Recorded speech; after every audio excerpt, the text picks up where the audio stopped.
Hey everyone, I hope you're all having a fantastic day so far. Today I'm going to be talking about gratitude and how you can adopt an attitude of gratitude in your life and what that specifically means for you. So what I'm going to do is share a presentation and talk to that presentation, and you can write notes and just really vibe with the session as well. So let's get into it. So essentially, gratitude is described by Google as the quality of being thankful, and it is the readiness to show appreciation for and to return kindness.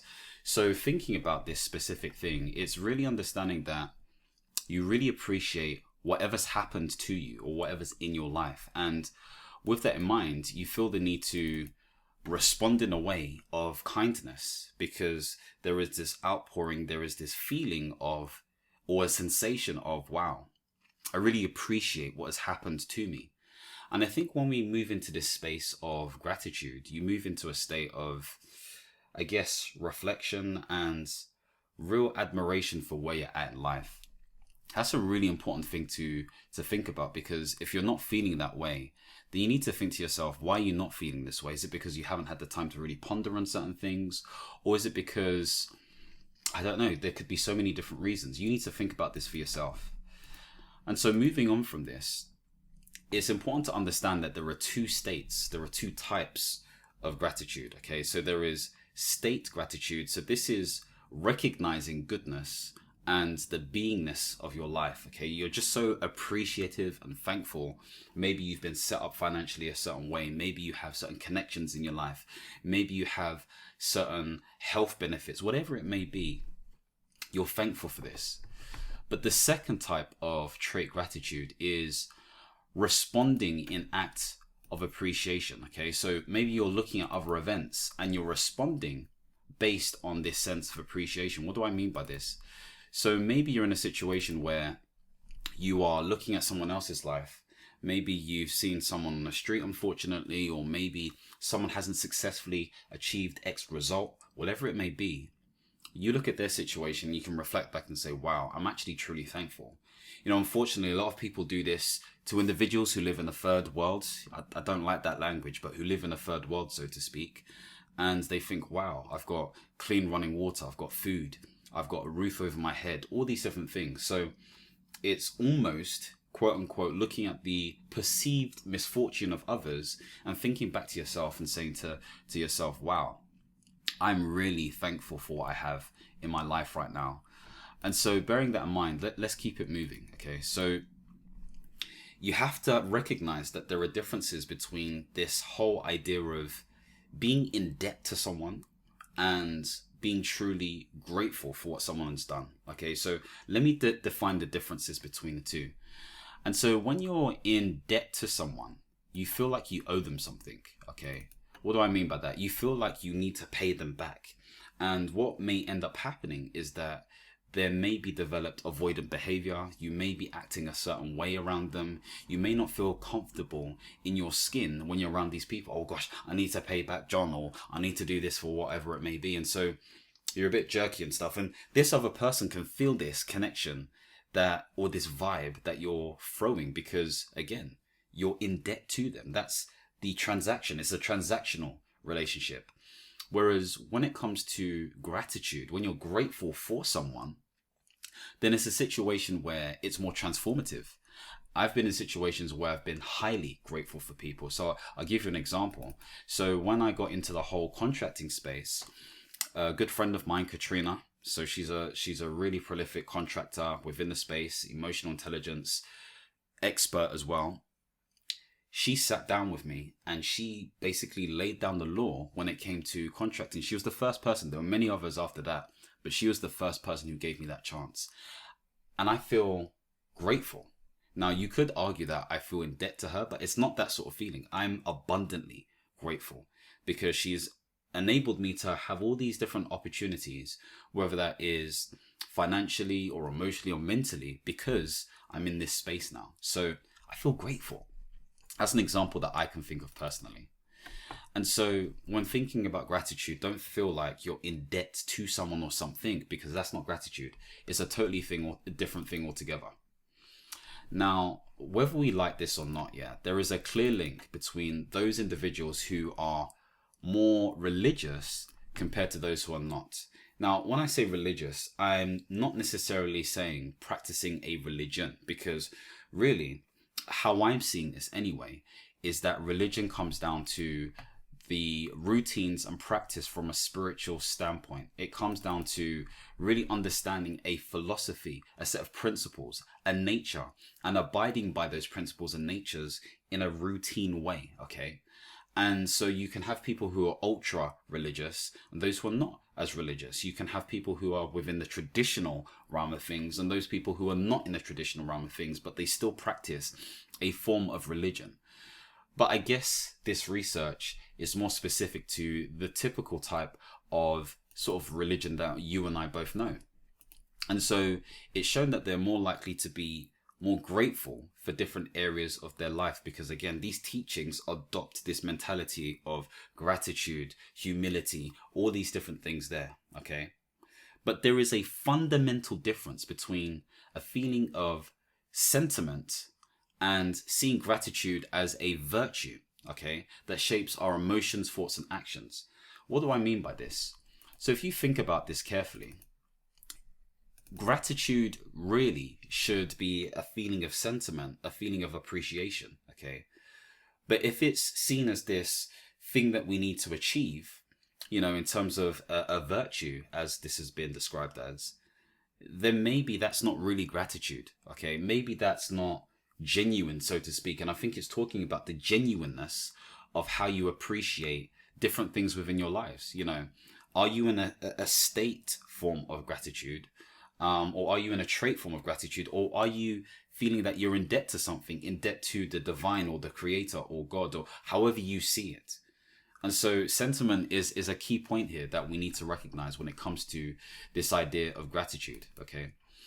And so moving on swiftly, there were different ways, or there are different ways of measuring gratitude. And this has come from the stream of positive psychology. So you got the GQ6 model, you got the GRAT model, or gratitude scale, should I say. And we've got the appreciation scale. So we're going to look at the appreciation scale and see how it measures appreciation / gratitude as well, okay? And so there are these different things. I'm going to make the screen a bit bigger. And so essentially, there is appreciation of people. So, you know, this is looking at other people. This is going back to the example I spoke about before, where again, Katrina really helped me out there and I feel grateful for what she's done. Okay, this is a perpetual feeling. There is gratitude for possessions. Okay, so looking at what you have and saying, wow, you know, I do have a roof over my head. I do have running water. I do have these things. Okay. Now, of course, Buddha talks about, you know, possessions as not necessarily the way forward towards the light, so to speak, but you can still have gratitude towards these stuff. There's also the present moment, you know, so just being grateful in the moment. So you could be in a situation where you're like, I can't believe this is actually happening. You know, maybe you've won an award. Maybe you've completed a lifelong goal. Maybe you're just having a really intimate connection with someone else. Gratitude in that moment is going to allow you to have that sentimental feeling, that thankful feeling, and that genuineness. So these are really crucial things. There are also rituals, okay? So you can do ritualistic things that enable you to, again, be in a state of gratitude. And what do I mean by that? Well, essentially, if you are in a state of mindfulness, if you're doing routines such as journaling or meditation or whatever it may be, that's what a ritual is. It's essentially a routine that has been covered or protected by mindfulness or well-being. Okay, so think of it that way. There's also feelings of awe. Now, feelings of awe, I believe I experienced when I went to Morocco. Okay, I remember one time I was looking up at the stars and the sky was so clear, and in London I'm so used to all this. Well, okay, it's not that deep. It's not, there's no smog or smoke or anything like that, but I just felt this presence. And, you know, just noticing that you're not alone necessarily, in the sense that there is something bigger than you. There is something grander than you. And so it's just being grateful for the fact that you're here to experience this. It's a very metaphysical experience and feeling, but it's one that actually exists. And so this feeling of awe is an interesting one, you know, just something you need to just sort of experience to understand it. There's also social comparisons. So social comparisons come in the form of, maybe it's on social media, or maybe it's talking to your friends or family members. And this comes back down to that trait gratitude I was talking about, looking at events or other people and realizing, actually, I'm quite grateful for what I have. There's existential concerns. So maybe this is slightly different. So this is looking back at your life and thinking, wow, what do I need to change? Why is my life this way? How can I improve it? I feel so tired or exhausted, or but whatever it may be. It's just thinking about life a certain way and thinking, okay, how can I change things up, or why is it the way it is? And then there's behaviors expressing gratitude. So maybe you could do this in the form of being very catering towards someone, or maybe you could do this in the form of just having so much more joy, and that's being shown through enthusiasm and all these different things there. And so these are different ways in which we show, express, experience gratitude as well. So think about these things when moving forward during this time. Now, what are benefits of gratitude? Well, there are a number of benefits that we have when it comes to gratitude. So one of the first benefits is, again, let me just keep this moving. Number one, people feel, I guess, less stressed, okay? And there's a typo here, but they feel more satisfied, okay? And what this really means is there is a point of satiation. There is a point of threshold where you're like, actually, do you know what? Things are all right, Things are all right. I don't need to worry as much. I'm actually quite happy with where things are. And, there's nothing I can really complain about, so to speak. So, yeah, I'm quite chill with my position at the moment. The next sort of thing is there's improved self-monitoring, and you have healthier relationships with different people. What does that mean? Well, self-monitoring is the psychological process of being aware of how you respond in different social interactions and situations. So for people who have low self-monitoring, those are people who are their authentic selves and they're raw and real and all that kind of stuff. And then you also have people who have high self-monitoring. So it's not that they're being fake necessarily. However, they understand how to approach different things. And this is why they win. This is why these people are more socially accepted in different situations. And so when you have gratitude for someone or something, you're more likely to understand how to maneuver, respond, approach different social interactions in order for you to, again, not be difficult and just be appreciative of that person's presence, company, and communication as well. So these are all things to bear in mind. So the next thing to consider is the experience of personal growth and resilience. If you are grateful for your situation, if you are grateful for, what life has given you, if you are grateful for the things that you have, then you are more likely going to have values that root you and ground you in a way that enables you to take on any sort of difficult challenge or issue. That's what happens. And so gratitude gives you these leadership qualities, gives you these resilience qualities in order for you to just really go through what you need to go through. And so that is a form of personal growth. And then again, the realm of psychology, that is known as, that's it, flexing your psychological muscle. That's what it's called. And so flexing your psychological muscle means you're moving from a state of subjectivity to a state of objectivity, okay? And all that really means is, rather than dancing through life, because of gratitude, because of all these different things, you're able to look outside in and realize that actually, I'm actually quite lucky. I'm quite happy. I'm quite satisfied with where I'm at with life right now. So that's another thing to consider. Next thing to consider is that you sleep better. Look, less stress means more opportunity to settle your mind and just be in a situation where you are happier and more satisfied with life. Another thing is you're more giving. So if you're more grateful as a person, you're more likely to, again, be giving in situations. You're more likely to be helpful in situations. You're more likely to recognize that, I want to offload. I want to help other people as well. So these are things to consider as well. Another thing to consider is that it contributes to positive reinforcement. What do I mean by this? Well, there were some studies that were done that showed that there were increased sales when individuals thanked, or companies thanked, customers for purchasing a certain service or product or whatever it may be. So this was done, I believe, in a jewelry store. And they showed that there was a subsequent of 70% increase in purchases in comparison to those who didn't thank anyone, who only got about 30% of additional purchases after that. So that's a huge thing. Of course, you can't be fake about it. You need to genuinely, thank these people. But this shows that positive reinforcement is a big thing when it comes to the area of gratitude as well. So the question is, how can you increase your gratitude? What are the ways in which you can do this?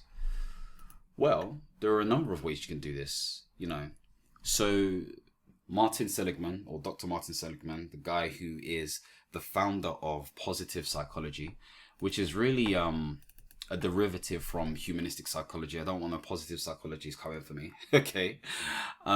He essentially found different ways, him and other colleagues found different ways in which you can increase your gratitude. And we all know this stuff, but this is just a reminder. Okay.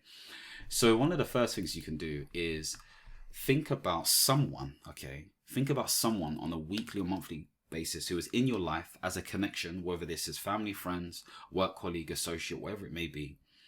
And just really think about how this person has helped you. How's this person contributed to your existence? How's this person really benefited you? Okay. And just give thanks for that person. It's acknowledging this person and doing this on a regular basis. Maybe you want to contact them. Okay. I know my friend Jennifer does this. Sometimes she'll contact these people and just say, oh, thank you for this, or, much love for this, or whatever it may be. So showing that appreciation is one way of expressing gratitude. And that's how you can get more gratitude in your life. The second thing is based on writing to someone you're grateful for. Okay, so again, very similar, but maybe you're writing this again in a form of a letter, which is the third point. Okay, you don't have to send this letter to this person, but it's good to just sit down and really express and really write down how this person has helped you and why you're grateful for them and what benefits it's led for you, because then your mindset just, looks above the parapet, so to speak. And so this is a great exercise that you can do, okay? And one of the last things that you can do, and this is something that people talk about all the time, is journaling, okay? You can journal how grateful you are for different things. Some people talk about how, you can write something that you're grateful for every day. Some people say write as many things each day. I mean, I would say probably one thing. I think that's enough. That gives you enough time to just really sort of write as many things as you can. And what you can do is essentially put this into a jar. I know my friend's doing that right now, but you can put all your things that you're grateful for into a jar. And then, throughout the year, when you've done this exercise, let's say over a month, 2 months, 3 months, whatever it may be, you have a jar full of things that you're grateful for. It's a fantastic way to remind yourself to really show gratitude, appreciation, sincerity, thankfulness, this sentiment towards the fact that you're experiencing the life that you're experiencing right now. So hopefully that's given you a clear idea of how you can have more gratitude in your life. I think it's a really important aspect to have. And again, look, if you're someone who wants to increase their sense of gratitude and have a system that really helps them, move down a funnel, move down a sort of like way of thinking and life that enables them to be more effective as a person, then I would check out this life navigation system that I developed, which links all of this stuff up. It talks to, again, your different life areas, your values that you need to adopt, your routines that you need to set, how you can really create a systematic approach towards really being successful in the next 12 weeks. Don't do things based on yearly stuff. It's best to do it in 3-month blocks. So if this is something that you're interested in, then again, make sure to check it out. Okay, this is something that people have been using and I've got really good feedback from in terms of using this stuff. Now, again, if you want to, learn more stuff around positive psychology, life management, or portfolio careers, then again, don't forget to subscribe and hit the notification bell. And as always, my friends, understand, reach, and expand. Peace.